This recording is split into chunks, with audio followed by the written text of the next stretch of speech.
Hello and welcome back to the ocean. It is great to see you here. Yes, on.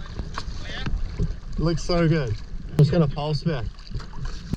Pole spears are more difficult to use than conventional spearfishing equipment. Conventional trigger mechanism based spear guns are good, they give you a lot of range and a lot of power. However, a lot of the time I feel like they can take the fun out of spearfishing. The technology we have nowadays is so good, it can really take a lot of the skill out of it. Going back and using a pole spear allows you to challenge yourself once again with something that's really difficult but really rewarding at the same time when you can pull it off. Using a pole spear requires you to use all of your hunting techniques. This is getting down to the bottom, grunting, dusting up, using cover, all things you should be doing anyway.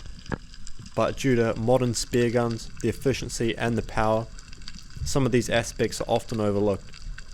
The biggest advantage that a spear gun has over a pole spear is range. With a pole spear, you're extremely limited on the effective range. This means that you got to get fish to come into you. If you're going to be swimming after fish, things are not going to work out in your favour. The best technique with a pole spear is getting down to the bottom and attracting the fish to you, then lunging out when they're just within range and making a hit. Kahawai are a fish that I often will not shoot. When I'm using a spear gun, they don't present much of a challenge for the most part. They're very common fish and I've had many encounters, so I've had the time to work them out. However, using a pole spear, as I was saying earlier, just adds that next level of challenge and makes hunting these fish, once again, really rewarding. As I get this fish to my hands, it comes to life and manages to get off. I don't know whether it was a tear or a flopper issue, but really unfortunate turn of events. I'm back down on the bottom, once again waiting for fish to come into me and present me with shots. A pigfish swims underneath and out in front of me. This is exactly the opportunity I'm looking for. The opportunity you won't get if you spend the whole dive chasing fish. Get to the bottom and the fish will come to you. The best way to act in the ocean is very calm, very nonchalant, and very non-threatening. You don't want the fish to be aware that you're hunting them. They're very used to knowing when something's looking at them and wanting to eat. Living in the ocean would be absolutely terrifying. You need to try convey to the fish that you are not a threat to them at all. Act disinterested. Act distant. Act like you don't care that they're swimming past. Up until you got a spear into them, then you can celebrate. Until then, you got to keep it on ice, keep it cool, and the fish will come to you. This fish is a pigfish. Very good eating. They live out in deep water around offshore rocks, pinnacles, and reef structure. I've never seen one on a shore dive ever. Porai are another one of those fish that I don't often shoot on spear gun, just because they don't provide much of a challenge. A lot of the time, they'll swim up to you or be very eager to hang around, such as this one. At any point here, if I was using a spear gun, I could have taken a shot. However, with a pole spear, very limited in range. I try and make it work here, inching towards the fish. I think I got my opportunity but ended up actually missing. You can see how fast that spear actually drops off. From the surface, I spot another pigfish, so begin descending down straight towards it.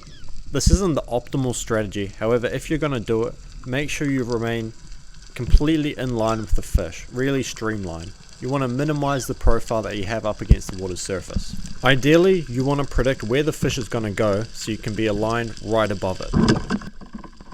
I managed to get a shot into this one here, however it's not ideal. I really didn't have a good angle on the fish and it was quite a long shot on the pole spear.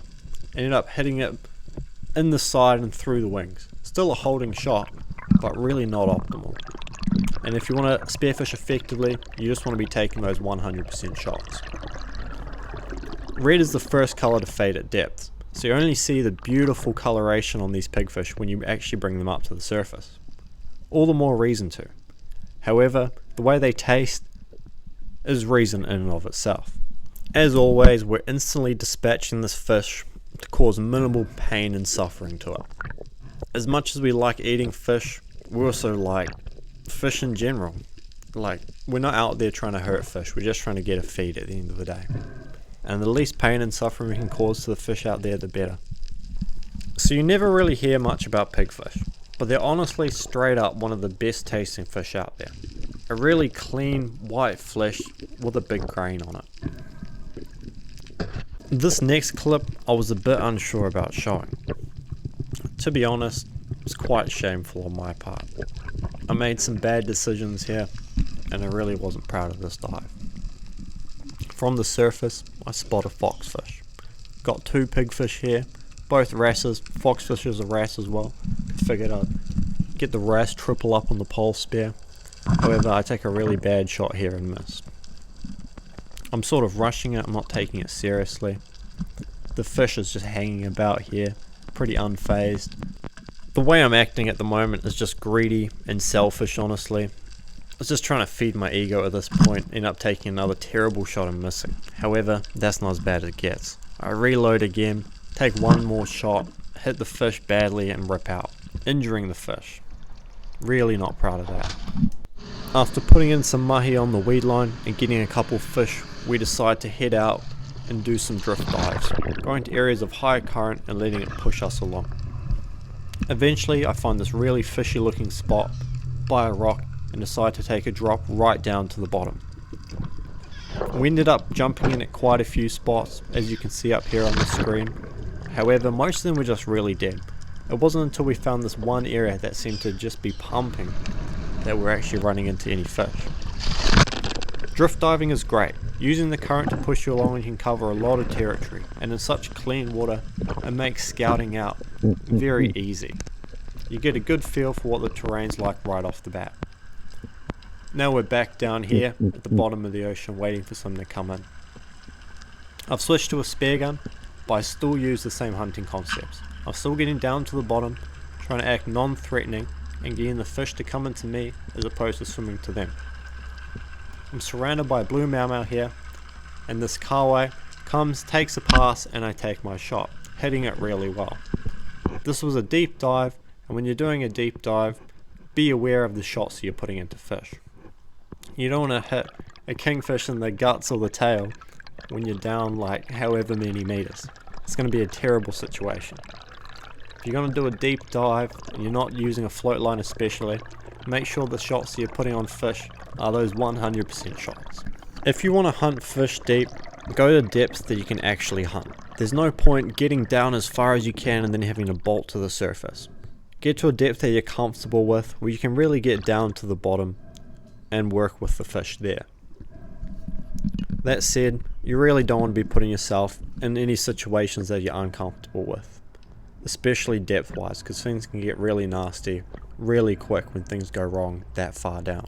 I said earlier that I don't usually shoot kahawai on speargun, however the depth of this one made it a very satisfying hunt for me.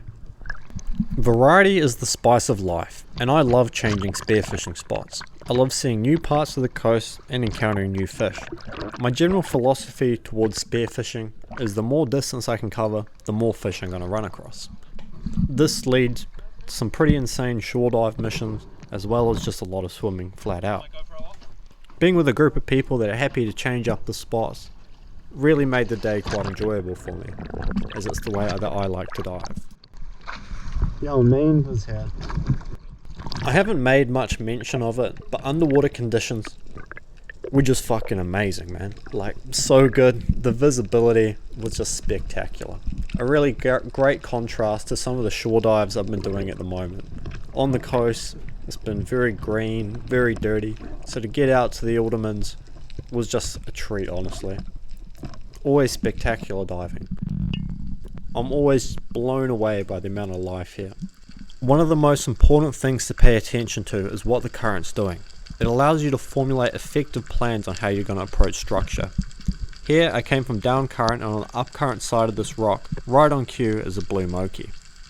I tracked this one for a while. I'm kind of thinking about shooting it, kind of thinking about not. It really doesn't present me with the shot that I wanted, as it's quartering away. Doesn't make for great footage shooting a fish like that, so I let him swim off. And when I turn my head back, I see 3 more blue moki chilling in this little gut, just finning into the current, sitting there relaxing and hanging out. I know they're going to be here for a little while, so I got time to go to the surface, make another drop, and then see what happens from there. I make a drop and hit the kelp a fair way from the group of moki. The best approach is a slow approach, and I want to get as much footage of this encounter as I can.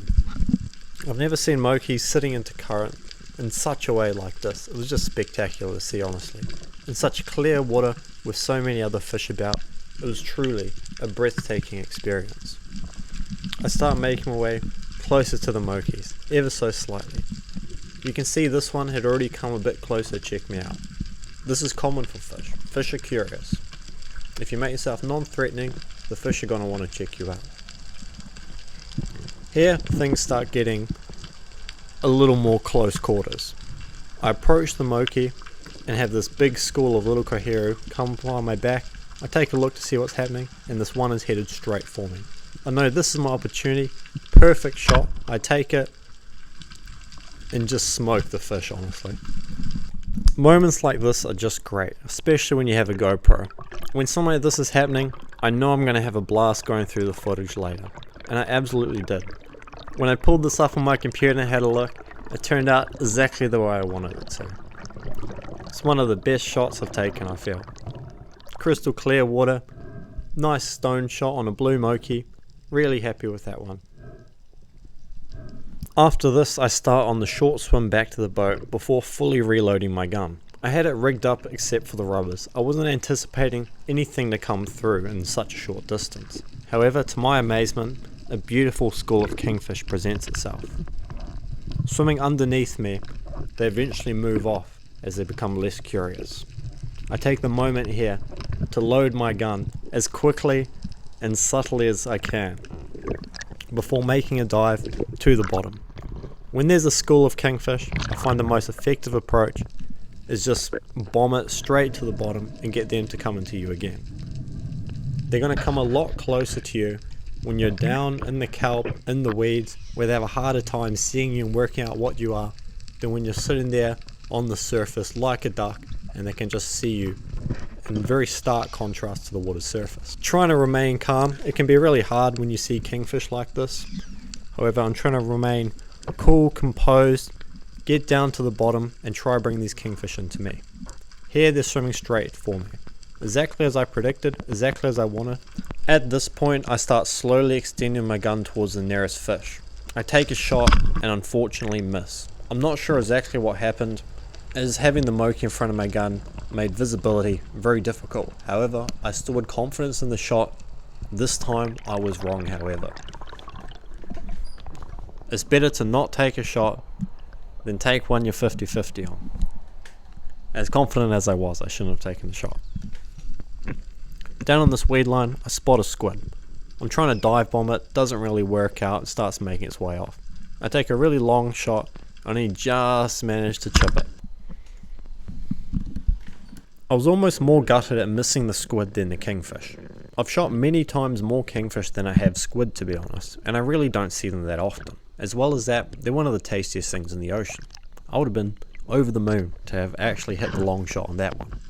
However, it didn't work out. Shouldn't have taken the long shot. I've made a few mistakes today, to be honest with you, but for the most part my diving's been good. This was my first real dive after recovering from COVID, and it was nice to see my body can still hold up to some of the stresses I put it through. Diving especially. Your health is all that you have, and without it, it can prevent you from doing things that you love, things that you enjoy, and things that mean a lot to you. Look after your body and it will look after you, and allow you to go on the adventures and missions that you want to go on without being held back by health ailments. Swimming along, I spy another blue moki. However, this one we're not going to shoot, we're just going to film this one. At this point in the dive, I've got plenty enough fish for myself. Unless I see something really special or really unique, something I've been looking out for a while, I'm not going to shoot it. So this moki swims free. We're back again, on the move, head out to another spot. These are my dive fins after 2 years. You can see I've gone through a couple Ks, but they're about to break. Really not ideal when you're doing deeper dives during the day. This next spot is deep and in clear water, so I'm using my speargun once again, the 110 custom carbon roller, using strong bands powered up for the clear visibility. When the water is crystal clear like this, fish will keep more of a distance. You're going to need more power and more range to get shots into them than comparative circumstances and less visibility. The people you choose to dive with can make or break the dive. Having competent divers in the water at a spot like this is essential. We're dealing with a huge amount of current, very deep water, and potential for big fish. So it helps when everyone can fend for themselves as well as look after each other. When you're buddy diving, you should be buddy diving. Keeping an eye on your buddy, making sure they're safe, securing any fish they might need secured, and just being there for them. Share the stoke and share the excitement. By this point of the dive, my fins are totally buggered. They've snapped through the middle and the only thing that's keeping them connected is the rubber railing on the side. This next dive here was pretty dumb. I went down a fair way just to check out these pink mau mau. A couple super pinkies in there if you know what those are. It's a little Spearo Insider. Now that my fin was snapped, it was causing a lot of drag in the water. It was just basically cupping it and creating as much friction and pressure as it could. I was having a really hard time getting to the surface, to be honest. I wouldn't have done this dive if I didn't have people watching me that I knew were competent divers. It's important to be aware of your circumstances and not push things too far, especially if you're by yourself. However, there's a little bit of room for error when you're diving with other people, and they're really watching you. I'm gonna head back around that way. We've drifted here quite a bit. Yeah, we've drifted this way quite a lot. It is important to be aware of your surroundings and not drift too far. Here I'm letting my dive buddy know that we're drifting off and might want to head back towards the rocks a bit more. The dive R's have served me well, however I haven't got as much performance out of them as you would hope to for the money. I really wasn't totally satisfied with these breaking on me after just over 2 years. However, in the time that I was using them, they were excellent fins. I really enjoy them and I'll probably be getting another pair. However, hopefully this time they won't break on me. Here I'm cutting off the end of it, which actually made it much easier to swim as there wasn't the additional part causing drag and just catching water. This episode's sustainability message is buy good quality gear that doesn't break, doesn't fail on you, and doesn't lead to you having to buy more stuff. Reduce the amount of plastic in the world and reduce waste. Thank you very much for watching this video. I hope you enjoyed.